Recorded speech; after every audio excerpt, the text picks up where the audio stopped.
Revolutions Per Minute is a weekly radio show from the New York City chapter of the Democratic Socialists of America, recorded live at WBAI 99.5 in Brooklyn every Tuesday at 5. RPM is about doing the work to build a democratic socialist future. Every week, hear the latest news, analysis, and organizing experience from the minds and hearts of activists fighting every day in NYC. Join the movement at socialists.nyc. Yo, it's good, New York. You're listening to Revolutions Per Minute on WBAI 99.5 FM. We're a socialist radio show and podcast from members of the New York City Democratic Socialists of America. The DSA is the largest socialist organization in the United States, with 56,000 members nationwide, and NYC DSA is its biggest chapter. We are run by our 5,500 plus members and organizers who are working together to build democratic socialism in all 5 boroughs. Politics extends well beyond the ballot box, but elections represent their own site of struggle, a unique opportunity to expose the contradictions between our idealized democracy and its material reality of capitalist exploitation and hierarchical domination. After the self-declared Democratic Socialists' unprecedentedly successful run at the presidency in 2016, Bernie Sanders is back, this time with a vastly more organized working-class movement behind him. Today, we're joined by DSA member Wes Higgins to discuss the emergence of the Democratic Socialist electoral politics in the United States, the state of Bernie's campaign, and how people can get involved. But first, the headlines. 2 NYPD officers who raped 18-year-old Anna Chambers were sentenced to no jail time in a secretive court hearing last week. Eddie Martins and Richard Hall had pleaded guilty to 11 charges and admitted they had sex with Chambers while she was held in their custody. The light sentencing comes on the heels of the acquittal and firing of NYPD officer Daniel Pantaleo, who killed Eric Garner in 2014. The family of Eric Garner filed a lawsuit seeking to bring Mayor de Blasio and Police Commissioner O'Neill before a judge to answer questions about their handling of Garner's killing. The family also filed a Freedom of Information request, seeking exhibits and transcripts from the disciplinary trial of Officer Daniel Pantaleo, who was fired last week. The lawsuit relies on a rarely used section of the city charter, allowing any 5 citizens who pay taxes in New York City to request a formal judicial inquiry into alleged violations or neglect of duty by a public official. A panel appointed by Mayor de Blasio to desegregate New York City public schools has recommended the elimination of all gifted and talented programs in city schools. The recommendations would overhaul the admissions process of the city's public schools and is likely to set off one of the most contentious battles of the de Blasio administration, should he choose to implement them. New York State is encouraging residents to vote on a new design for the state's license plates, but the new license plates will continue to be made by incarcerated people, who earn an average of 65 cents per hour. Brooklyn State Senator Zelnor Myri's bill to raise the prisoner minimum wage to $3 per hour has stalled in committee. However, earlier this week, Governor Cuomo signaled that he supports a raise for incarcerated workers. 3 years after the Department of Correction ostensibly ended solitary confinement for 18 to 21-year-olds, advocates say city jails have implemented a new form of extreme isolation. Known as separation status housing, this rebranded solitary confinement is applied to inmates discovered with contraband items, often regardless of age or other considerations. The city's plan to construct new homeless shelters is lagging behind schedule, leading to a growing reliance on hotels as shelters. One city-funded housing nonprofit was recently found to be housing people in hotel rooms with dangerous wiring hazards, defunct plumbing, and broken furniture. Construction worker injuries and deaths are rising within the city, with immigrant and non-union workers most at risk. A recent report found 92% of construction deaths on private work sites were non-union workers. The latest was a 48-year-old Ecuadorian immigrant who died from a preventable structural collapse last week in the Bronx. Despite the racist and alarmist rhetoric coming from the NYPD police union, it is actually significantly more dangerous to work as a construction laborer in New York City than to work as a police officer. A bill before the state Senate and Assembly seeks to provide economic assistance to taxi medallion owners. The value of taxi medallions crashed in 2014 and has not recovered since, leaving millions of workers in dire situations. The bill would create a loan guarantee program to help medallion holders with debts of up to $175,000 per medallion. Friday was the end of the public comment period for a development seeking to build a warehouse store on the Graniteville wetlands and forest on the western shore of Staten Island. Community organizers are still seeking to prevent the development, which was enabled by a zoning variance approved by Councilmember Deborah Rose in 2017 over objections from the community. The New York City Housing Authority is reportedly driving away women staffers thanks to a toxic work environment cultivated by General Manager Vito Mostasciolo. Recent city council legislation aimed at tracking required reporting from city agencies has revealed an enormous amount of missing reports. The lack of sufficient bike and pedestrian infrastructure on the new $700 million Kosciuszko Bridge has drawn criticism from activist and comptroller Scott Stringer.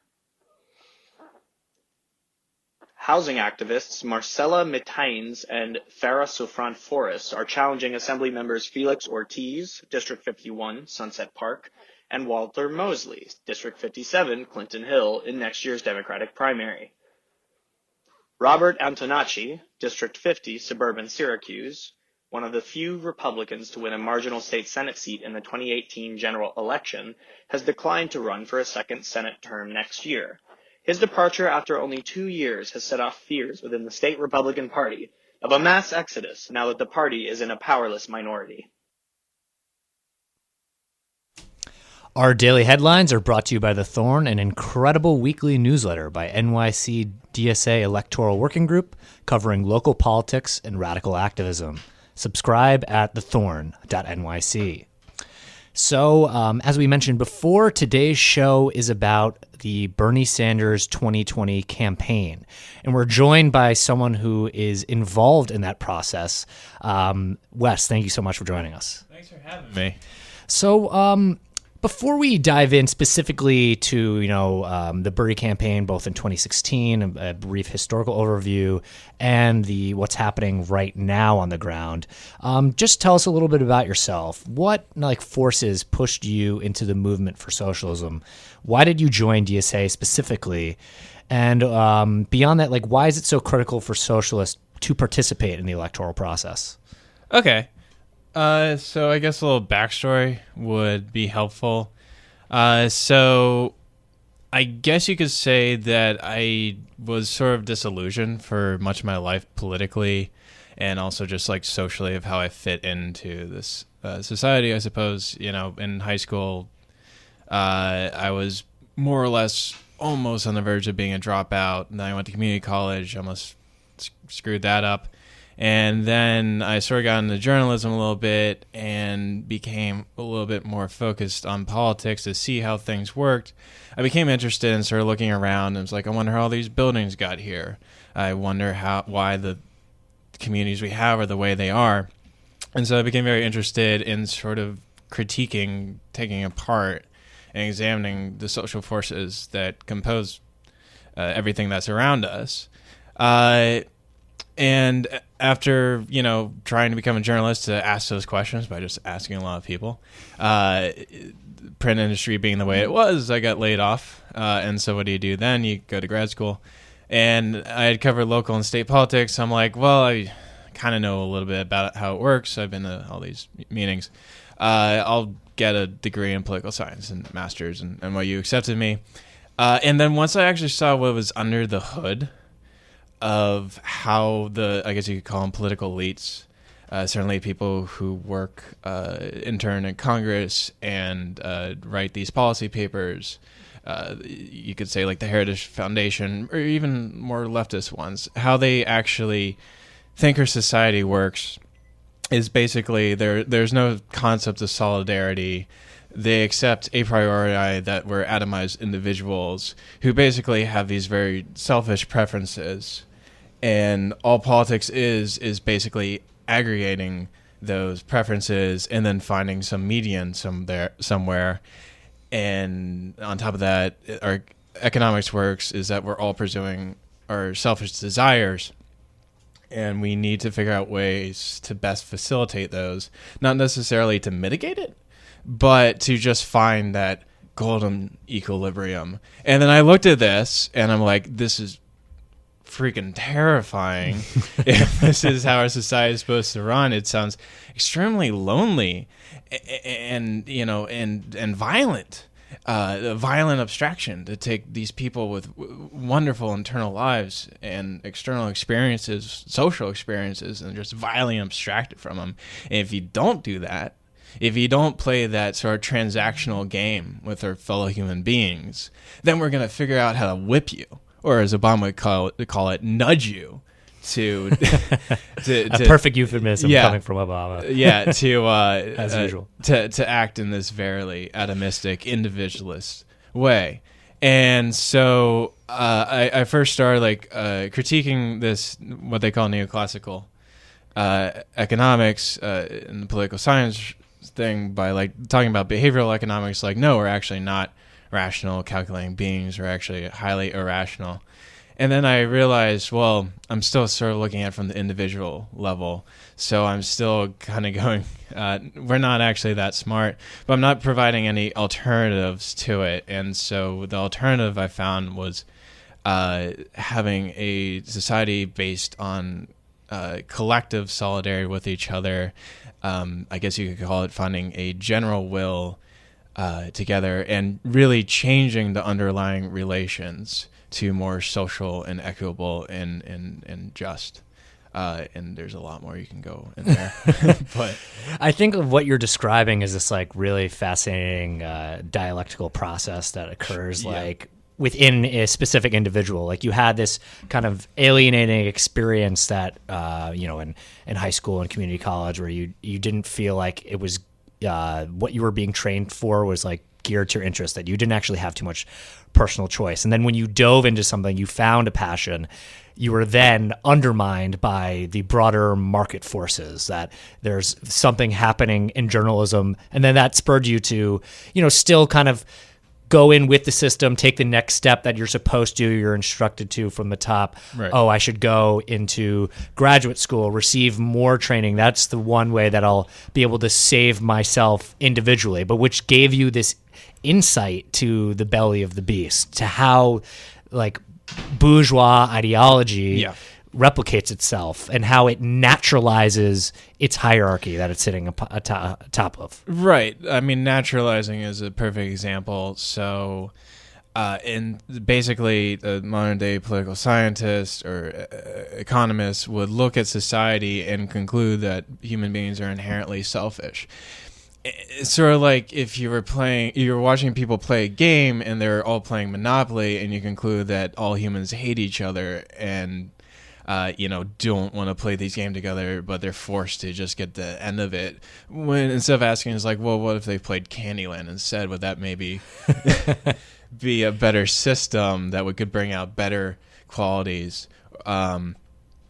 So yeah, I would agree with that. To give one example of the bourgeois ideology you're talking about, I remember I was in a PhD class, as a policy class at NYU, and we were talking about a cost-benefit analysis of justice. So how much is justice worth? And because under the capitalist ideology, everything has to have a value, a exchange value that is related to every other commodity on the marketplace. Justice, therefore, had to be commodified. Forget Nestle commodifying water. Now we're talking about commodifying justice, this very abstract thing. And so the way they did it was they decided, well, what is justice? Since it's a marketplace, supply is going to meet demand, and if you want it so bad you're going to pay for it, then therefore justice is the median price of a public defender lawyer. They solved it. This is the first question Plato asked in the history of philosophy: what is justice? And these guys solved it. It's just the median price of a lawyer. It's so wild how this kind of ideology that became so emerged as such a powerful consensus, I would say, in the 80s and the 90s. I mean, in classical economics goes back, but this is neoclassical, the emergence of neoliberalism. It kind of accompanies it, in which it really erases history. It erases how capitalism is itself a historically contingent development, that market dependency was something that occurred because of the destruction of the means of social reproduction in feudal society, and then kind of the colonialism and slavery that spread in accompanying. So we can't really get into the full details of the origins of capitalism in our short hour here, especially if we want to talk about the Bernie campaign. Dialectics is the problem of trying to say everything at once, as Frederick Jameson said. I mean, and you read some of Jameson's books, and it definitely feels like he's doing that. I read an introduction to an introduction, and I'm still like thinking about it. Exactly. So I think what you're getting after there is kind of how this ideology really permeated and became so dominant, and it really almost created like a weakness for the ruling class, that they were incapable of dealing with the crises that they unleashed by kind of pushing out this, I wouldn't say just economic model, this social model in the 80s and 90s through this kind of neoliberal, neoconservative counter-revolution, where in the 2000s there's crises throughout this process, obviously, but I think you start to see them kind of really emerge in the imperial core with the war on terror and the Iraq war, the sort of disillusionment that creates, as well as the financial crisis, which really kind of exposes the flaw and the fundamental dysfunction of the economic system as it's been reorganized through the neoliberal counter-revolution, where you have so many people lose their wealth. It really spurs this massive concentration of wealth in the very top percentage of the economy. You have this increasing accompanying this, you have this, supposedly it's, this freedom, but at the same time you have this rise of this mass incarceration, this mass police state and militarization of society. So into this, you start to see more grassroots movements after the 2008 financial crisis. You have Occupy, you have Black Lives Matter, you have the indigenous struggles at somewhere like Standing Rock. And at the same time, then you see like the Bernie 2016 campaign. So how do you see the relationship of these events? How do these events pull people into a movement for democratic socialism? And like, in what ways have they impacted the Sanders platform and campaign? It's starting with 2016, then we can move in more to the Sanders campaign now. Right. Well, I don't want to get like too linearly determined monocausal. Like 2008 recession was definitely a wake-up call for us all. For me, there was a family trauma going on where my father died, and my family basically had to like fight over what he left. And I lost family that way. And it really showed to me, when capitalism fails and there's no alternative to it, then it really becomes like a knife fight, pretty much. So that's what sort of got me starting to think, before it became like hyper refined in this abstract way, what I was just talking about, of like, how do we better have more promising social relations? But with 2008, I don't think we can say it necessarily caused people to go out to Occupy, to volunteer for Bernie, but it was definitely some sort of trigger. It didn't force us to do anything. It wasn't like scientific Marxism, but it created the window. So when Occupy happened, they were voicing very salient things. Like it was almost like there's this permeating, I guess you could call it, tension in the air between everyone having a basic decent life and these banks sort of gambling with their own welfare, especially when we're talking about like global south countries with like hot money just swapping it in and out.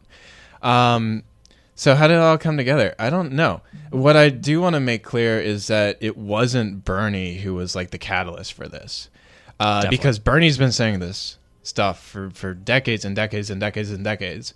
So there was definitely some material condition that caused him to catch on when he did. because otherwise, it's not like no one had heard this stuff before. It just created a window, and these different streams sort of came together in a very multivariate way, very determined way, and here we are. Maybe we'll figure out retroactively, what caused what. Maybe it wasn't linear at all. Maybe we need to figure out a different methodology for figuring out how these things come into being. But I'm just riding the wave right now. I'll ask how did it come about later, a very clear answer to that. Yeah, I think it's impossible to make kind of a clear cause and effect because you have all these forces interacting at the same time. But I think what you were just articulating there in terms of that, it wasn't like Bernie was this sort of catalyst for the movement, but that both the crisis and the increase of these social movements, which were about particular forms of violence and exploitation under capitalism that different communities have to deal with, that the combination of these factors has made it created a more receptive audience for this sort of politics. Yeah. And that this is the sort of ground that current socialist movement and organizers are operating in and have to take these factors into consideration. But we also have to be clear that Bernie lost in 2016, that there wasn't the... He could still win. Yeah, I think. He could bring it back. 2016. He could win. Some way. We could do some time travel mechanism. I saw the new Avengers movie, and I think we can go back. Spoilers. A deleted scene in the new Avengers movies. We go back and we fix 2016. Bernie wins. That's it. So you're expanding beyond the slogan, Bernie would have won, and Bernie will win, but not in 2020, in 2016. 2016. Yeah. Bernie will become a black hole. I'm looking, you're thinking about the socialist horizon. I'm thinking about the socialist event horizon. We're getting really almost maybe metaphysical in this conversation. I was not expecting to go in this direction, but I find it pretty exciting. But so even though he lost, and even though you have a theory that maybe he can go back in time and change that result, how have politics been transformed, specifically by that campaign, but also just in general by the increasing rise of movements since that campaign? And what have organizers who engage in electoral politics learned from that campaign, and what are the most encouraging developments you've seen since 2016? I know that's a pretty loaded and multifaceted question, so take it any direction you like. I'm going to take it in every direction. So I guess a classic example of the Overton window, which is so overused, is absolutely is the Medicare for all. Bernie goes up there, he's like, Medicare for all. I can't do a Bernie voice, and then 4 years later, everyone's about Medicare for all, except now it's an empty signifier, and Kamala Harris can have a Medicare for all or whatever. But point is, he pushed some big bold issues. It spoke to people, and then it caught on, and he pushed the Democratic Party to the left. I don't really buy the whole left-right spectrum thing. I think it's much more complicated than that. But that's your classic Overton window example. But I think what's more important to me is not this sliding to the left, but more expanding and drawing in the political universe in orbit. So for the longest time, I think people in this country, this idea of what politics was, what democracy was, is you go to the ballot booth every 4 years, and if you're super, political, you go every 2 years, and you press a button. It's very consumer choice theory of what is politics, what is the demos. And I think with Bernie Sanders, with his slogan "Not me, us," is he's hopefully starting people to start to realize that politics should expand beyond that consumer choice. In fact, it may not even expand, maybe even in a whole new paradigm. So, that looks like making democracy, or the workplace, a democracy. with unions, with fighting over higher wages, but also more control over the workplace. And just thinking, how can we bring what before was a series of choices between private atomized individuals in the civil sphere, and making it more, elevating it to like a public sphere where politics can, be a part of life, a process of our daily lives. Yeah, I think like something that I have seen, or I guess this is more heard, which I think is a very fascinating development, was take one of these most recent debates. Bernie's closing statement was, everyone up here has these plans.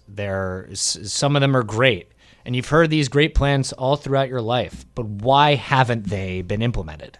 Yeah. And then Bernie goes to articulate a theory that there are class enemies, there are class interests that do not want these policies to happen, and that these class interests, the ruling class, the capitalists, Bernie normally specifies specific industries, doesn't really use like more classic like Marxian rhetoric like bourgeoisie, but he'll say the fossil fuel industry and pharmaceutical companies. So that will be the sort of framework that he'll set this conversation in. And I think that is like what you're kind of highlighting, is that changing politics, and then he specifies the only way to overcome these factors is not just to elect someone, but build a movement. And I think what that movement is a serious debate within socialist circles and how to build that power. Yeah. But I think we can see even kind of this emergence of this recent strike wave and other forms of organizing, like confronting ICE, have kind of even enabled Bernie to further push his rhetoric of class warfare. Is that something that you feel like you're seeing as well? Sure. I mean, going back to one of the points you made a few seconds ago, I think that ultimately is what distinguishes Bernie from something like a Warren candidacy, is that he realizes that no matter how smart he is, and I think Warren's probably smarter than him, to be honest, no matter how moral he is, he gets in there and he's not going to be able to get stuff done, just by himself. I'm not even talking about like a locked up judiciary full of Republican ghouls. I'm not even talking about like the filibuster rule or whatever and all these procedural things in the Senate or House. I'm talking about the limits that the state has under capitalism. It's bound. Like, the state can only do so much until people start pulling out their money, stop buying bonds. S&P or Moody's comes and says, we're going to junk your rating. That happened in New York City, decades and decades ago, when they try to do some real progressive stuff, and they come and they say, hey, we're going to take the money away. It's going to be junk unless you do what the rich people want to make sure that they get a return on their investments. I mean, the tax money is coming from the rich, which of course is coming from the workers, but nonetheless they do control that capital. So I think Bernie understands that. He understands the limits that he'll be operating under, and he'll know. So like Elizabeth Warren, even though she's no longer Republican, I think she's still operating under the equilibrium sort of paradigm where it's out of balance right now between like capital and labor, for instance, but there's some golden equilibrium she can find where everyone will be happy, where that marginal utility value, or whatever you want to call it, is working great. Everyone's getting their fair share. The capitalists are getting the right rate of return for their capital that they input into the equation. The labor's getting the right amount of wages for their labor. It's all happy. The landlords are doing great. Everyone's doing fine. If she gets in there and she can't do that because of there actually being inherent contradiction to capitalism and not just external, then I don't think she's gonna be willing to cause trouble. I think she'll just keep pulling her hair and going, there's got to be another way to put this machine back together. Whereas Bernie is like, yeah, this machine's terrible. This is a junker. Let's put it on the side of the road and get like a public I don't want to say nice new car, but like a nice bullet subway that's ecologically friendly instead. A nice new train. Yeah, I think it's what you're articulating, and I think it's pretty clear from the rhetoric they use and even the policies they espouse, is that Warren is, at the end of the day, a left liberal technocrat, that she has inclinations for a fair society, but she believes that capitalism can produce this, and the right technocratic fixes, the right fixes from the state, can produce this equilibrium. Well, the theory that Bernie is operating on is that there's inherently these class antagonisms, and that the state favors the interest of the wealthy because that is the way the system is designed, and the only way to confront that is to shift the balance of forces of power, to give space through his particular position, to give space as the leader of the state for forms of working class organization to develop so they can confront the concentrated capital, the ruling class. And I think I would love to continue this theoretical conversation, but the distinctions between the two candidates. But also, I think this argument of Bernie's is the primary reason why an organization like DSA has endorsed him and is involved in the campaign. And what I want to transition to just in a moment is DSA's involvement in the campaign, how they got involved, why they're involved, and what sort of work that DSA is doing. But first, I want to remind our listeners that you are listening to Revolutions Per Minute on listener-sponsored WBAI in New York City, broadcasting at 99.5 FM and streaming on your favorite podcast app. To connect with us after the show, you can email us at revolutionsnyc@gmail.com or sign up for our newsletter to get links to what we talk about on the show.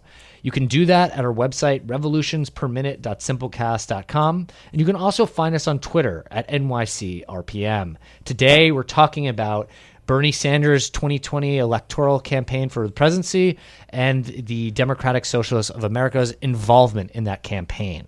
So, just briefly, and we don't have to get into all the intricate details and of the process, but how did DSA decide to get involved with Bernie 2020, and why is democratic decision making so crucial for a socialist organization, and to make it not just a fair process but an effective one long term?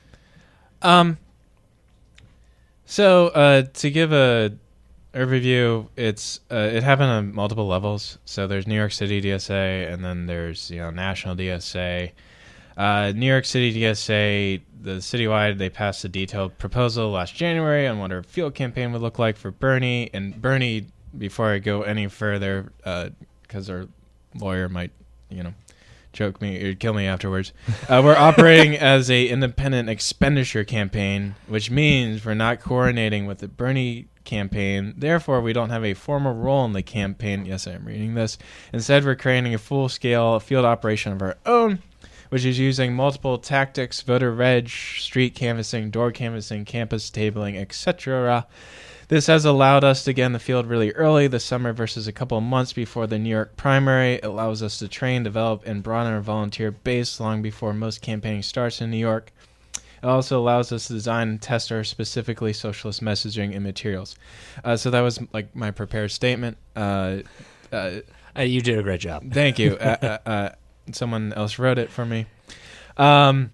But going back, so basically, New York's, we knew National DSA really probably wanted to do Bernie work. They did a poll of the membership, and a good majority, I forget the exact numbers, said they should endorse Bernie. New York City DSA, because we're such good go-getters, we thought we should prepare for that. So before National DSA gave an endorsement, we gave you could call it a quasi-endorsement, and it was a blueprint for campaign strategy, leadership structure, division of labor, and basically so we could rapidly launch the New York City DSA campaign as soon as we got the go-ahead. So that was a very long process. Going to your questions of democratic planning, it went through a lot of amendments. I wasn't actually there at that point, involved in that process, but I do remember hearing about how many amendments and back and forth there was. So it was very open. There was a lot of citywide representatives from the different DSA branches, like in Brooklyn, like in Queens, who were bringing it to the membership to discuss it, to bring back feedback. And eventually, after this long formal process, we got the blueprints and the go-ahead. And then we pretty much started, I want to say, back in June in terms of actually having people like me in the field. Got it. So I forgot that we didn't mention this early on, but what are your specific roles in the campaign? And then and then just like elaborate further than that. Like, what is the sort of work that DSA members are doing? I know you just kind of briefly went through that in the statement, but maybe in a more more concrete manner, and also without the legal language. Obviously, don't do anything that's creates any problems. But in terms of like, what's the actual work that's going on? Okay, cool. All right, well, awesome. That's where my strong suit is, because I didn't really understand what I was reading out loud either. So basically, what it looks like is we go to the park and we sweat a lot. And we have clipboards, and we talk to people about socialism and Democratic Socialists of America and Bernie Sanders, and turns out their public is pretty stoked about it. Yeah, so that's really good news. Like, when it started, I guess you could say, like, if you look at like the very abstract stuff I was talking about before, everyone has a plan until they get punched in the face. Well, it started out, I think more of under the theory that DSA was going to build capacity. You heard this a lot, like Bernie is how we're going to build membership. So basically, it seemed like DSA was going to ride on like Bernie's coattails. And so we sort of like thought like, oh yeah, so if Bernie wins, then we win. If Bernie wins, more people will come to us. And so we should really focus on a more traditional, like, register people to vote, because if you look at like some regression somewhere, the most significant variable about whether someone voted for Bernie in 2016 was whether they were a first-time voter, and that's controlling for age. So no matter the age or any other variable, it made it more likely. So we put a heavy focus on voter registration. So basically, we go out there and we go, hey, are you registered to vote? And then if they said yes, or we'd be like, do you like Bernie? Well, if they said no, and then we try to have like more deeper conversation about them, about the issues, stuff like Medicare for All, Green New Deal, and then Bernie, and then DSA. But we realized pretty quickly that leading with that more traditional style of just asking if they're registered to vote didn't really work that well.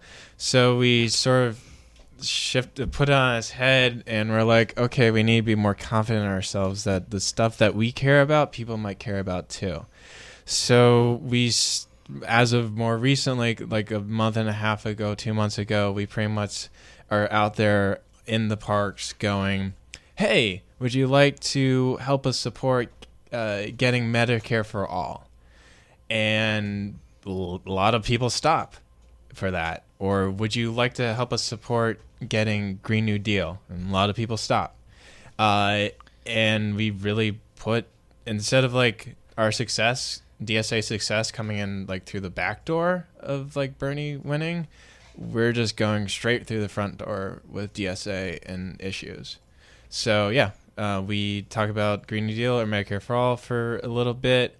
We get them to sign like a petition saying like they do support stuff like this and that they do support Bernie. And while they're sort of signing, we start talking about all the great stuff DSA has done, such as the Housing Justice Campaign, such as Julius Salazar, Gabon, the Public Power Public Power Campaign with the Eco-Socialist. And then we're sort of suss out like how easily politically activated these people might be.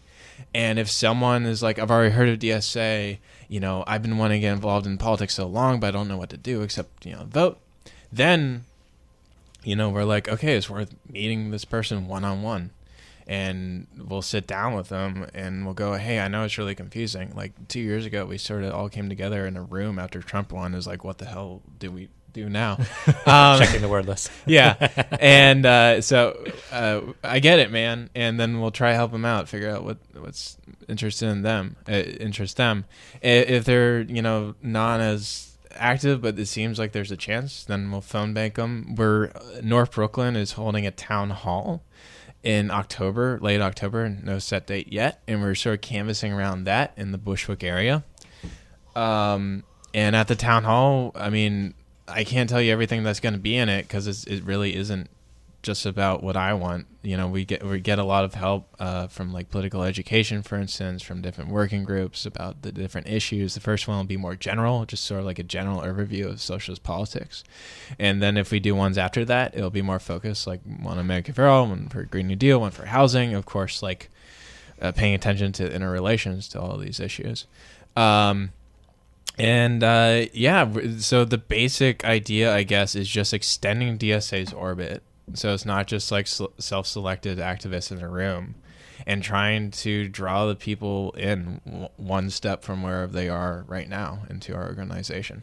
So like, as opposed to making it all about this one person, that Bernie is going to come save us, that we need him, and that's the core aspect of the campaign. Yep. It's really about making it, these are the issues that are confronting you. This is your material reality. These are the sort of institutions, the bourgeois institutions, the forces of the state that are putting you down, that are making your life tough, that are creating violence against you. And these are the sort of solutions that can challenge their power. And not even just those are the solutions. And here's the sort of movement, the sort of organization that can bring these different arenas of struggle together, that can build a force that can unify and challenge the ruling class. Yeah, that sounds good. Do you want to speak at the town hall? I'd be open to it. Yeah. Follow up with me. Yeah, exactly. And it, like, I don't want to be like too paternalistic. Like, I think a good canvasser is someone who listens more than they speak, and I always say that, and I always end up speaking more than I listen. But I mean, it's really easy to sort of help people connect the dots of why their life might seem kind of alienated. And really, once you sort of describe to them how politics could be so much more, and how there could be that sense of solidarity, and here's a good step in that direction with Democratic Socialist America, then bada bing, bada boom, you're on a first step together. And I would also say it's not about changing people's minds in the field. Like me, myself, I was disillusioned not too long ago. You really do change when you're doing this stuff. I didn't know what solidarity meant. I might have been able to find it in the dictionary like a year ago, but it wasn't really until being with DSA for a while that I started truly mean what solidarity meant. And it's something a little bit ineffable. Yeah, it's like a process that emerges through collective action. You have to build that bond. That it's just not like, I think like what you were talking about before when you're just like, oh, the crisis didn't just cause these, like, it wasn't solely the crisis. Like, bad things happen all the time. You actually need to build to work and build up that solidarity, build up the organizational capacity to actually enact what you're fighting for. That you can't just like see things abstractly. It has to be that dialectic between concrete and abstract, and what is abstraction is just vagueness without that concreteness. I would say you asked earlier about like how is the Bernie work democratic. I can answer you how it is concretely democratic. So when I run these North Brooklyn for Bernie organizing meetings, we had just had one a couple of weeks ago. It's not just me going up there and being like, hey, here's our work, here's what we're going to do. Like, for instance, the town hall I just mentioned wasn't my idea.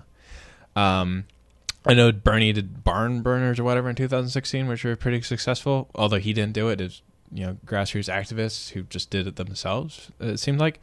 But I go in there and I'm sort of like, hey, I'm just a human person. I don't have all the answers, and organizing's really hard. Please help me. And so, we all come together, and so I've been asking myself a question about democracy lately, and this sort of like, I don't want to call it dichotomy, but this relationship between content and form. So a lot of people get obsessed about what is the form of democracy, in instance like voting procedures or formal mechanisms to ensure a democratic process, and that stuff is important. Like, ranked choice voting is extremely important. But we really need to start thinking more about what is the content of democracy. What is democracy, this public decision-making process that allows individuals to transcend themselves into this collective sort of super emergence? What does that content look like? So it's not making sure everyone gets a vote, it's making sure that people are acting in this sort of collective mode together. So in these organizing meetings, it's all about us just coming together, having a conversation that's deliberative, that gets us to figure this stuff out together. Yeah, like how people are engaged in the collective It's theirs. process. And I just want to remind our listeners that you are listening to Revolutions Per Minute on listener-sponsored WBAI in New York City, broadcasting at 99.5 FM and streaming on your favorite podcast app. To connect with us after the show, you can email us at revolutionsnyc@gmail.com or sign up for a newsletter to get links to what we talk about on the show. You can do that on our website, revolutionsperminute.simplecast.com, and you can also find us on Twitter at NYCRPM. Today, we're talking about the Bernie Sanders 2020 campaign and the DSA's relationship to the movement for democratic socialism in the electoral sphere and beyond. But now we want to open up our phone lines. We have about 10 minutes left in the show, so we want to hear from you. Like, please give us a call at 212-209-2877. Again, that number is 212-209-2877. You can call in, give us your thoughts on the Bernie campaign. If you want to ask Wes how to get involved, please feel free to do that. If you just want to give your thoughts in the general state of the capitalist horror show that we're living under, we're happy to hear that too. So just please call in 212-209-2877. So as we wait to hear from our listeners, if they're so inclined, so like you've been talking about what you've been hearing when you're engaging with voters, and like what are their like biggest concerns, and how are we using these interactions to build like working class institutional power? Like something that I've been thinking about is if you're knocking on doors in a specific housing complex and people are constantly talking about an issue that they have with their landlord, like how are we taking that information and using it to possibly build up like a tenants organization, which is like an organization that we're talking about, like collective action, which is like democracy rooted in people's housing and fighting for that, just like fighting for a union in a workplace. And if that's too specific a direction, take it somewhere else. I get it. I'm the field co-coordinator of Brooklyn Electoral, and so I'm all about field. And don't get me wrong, like Caban almost won, Salazar won, and AOC won on field. Like 117,000 doors, knocking doors, get out the vote, 3 days for Caban. That's astounding, and that's how we won. But it's kind of limited. You can't go to every single door. And because these people are so atomized, you have to have those single conversations with each one. And that's going to be really hard to do if we're talking about taking over the whole government. So we do need to start thinking about how building those collective institutions. That could be something like tenants units. That could be plugging into existing community groups and building coalitions that way, such as we saw with the Housing Justice Alliance. And unions. Unions, again, it's not just because it's great to have that reliable union vote, but because they have a structural position in the capitalist economy that could actually disrupt it and make something of those contradictions to use them as an opportunity.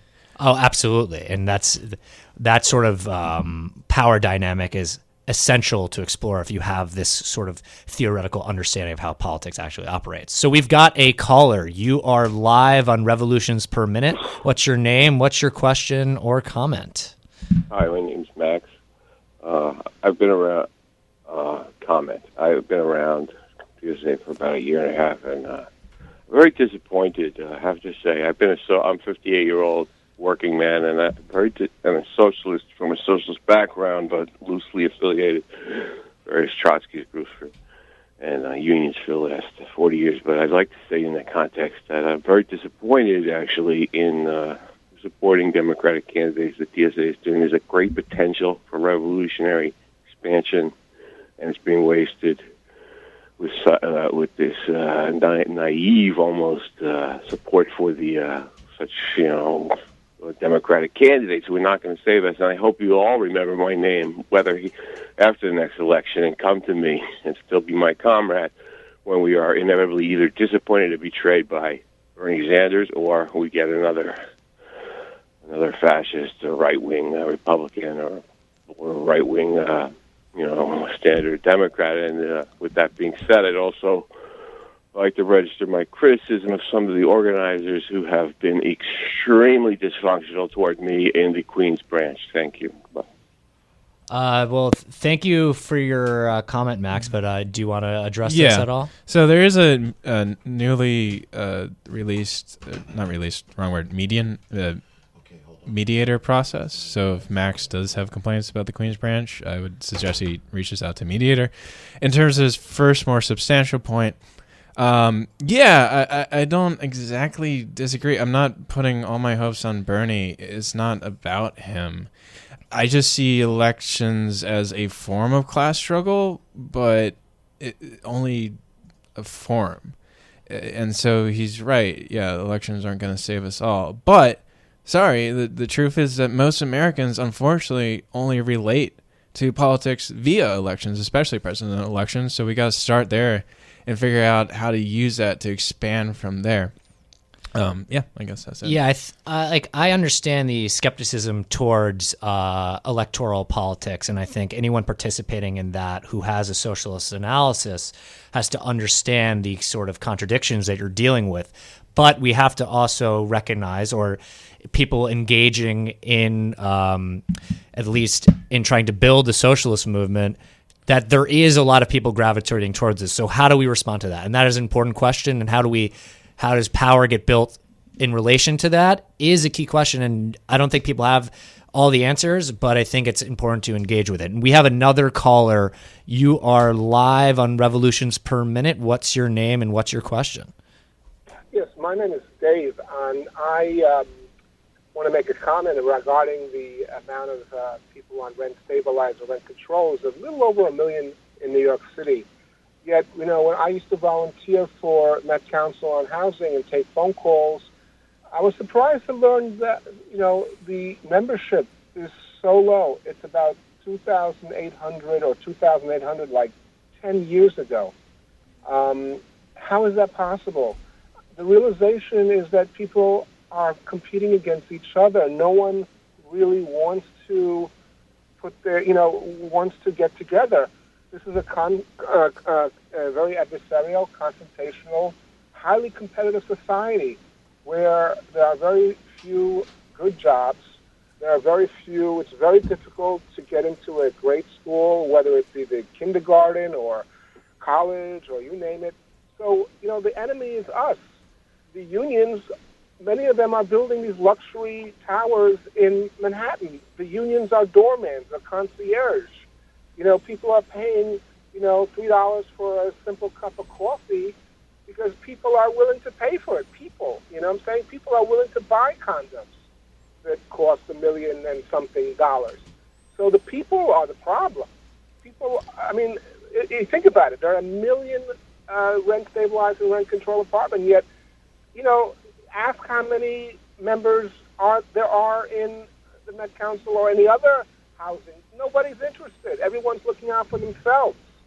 I think what you're doing here is you're in a sense erasing some of the forces that propel people to act in this way. If it's hard to join a council or get participated in an organized process if all the social functions of your life gear you towards competing with others, when resources are dwindling. No, we're talking about paying a membership. We're talking about just signing a check. I used to take phone calls from people who wanted to game the system and live somewhere else and keep the rent stabilized apartment. And how many days do I have to have, and how many receipts do I have to have? There should be a membership. There used to be a strong rent movement in the late 70s and early 80s. And then I don't know what happened to it. Everyone's fragmented. Everybody, I voted for Caban, and I know a lot of people who voted for Gabon, and I, there were enough to kind of almost get her over the hump.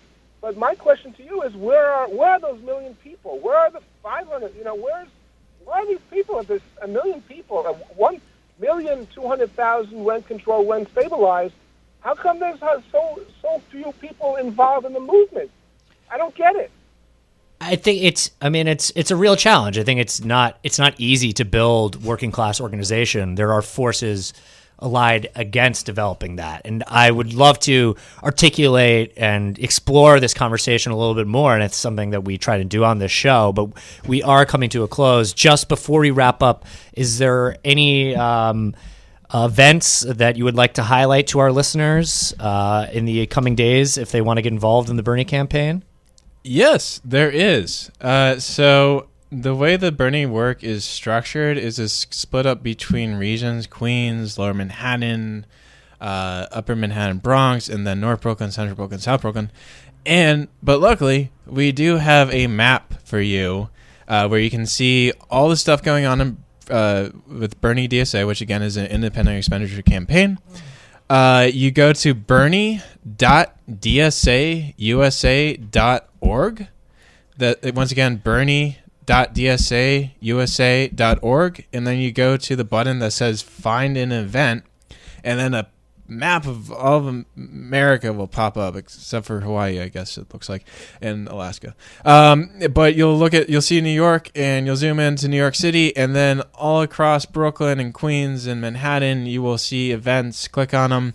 North Brooklyn is doing them pretty much every other week. Central Brooklyn, about the same thing. All right, great. Thank you so much for joining us, Wes. I feel like we had a really great conversation, and I'm really looking forward to how the Bernie campaign develops over the next year and a half, and how the movement continues to grow. So thank you so much for joining us. There's still a year and a half left. And thank you to our listeners for checking in. We'll be back next week. Thank you very much. Thank you.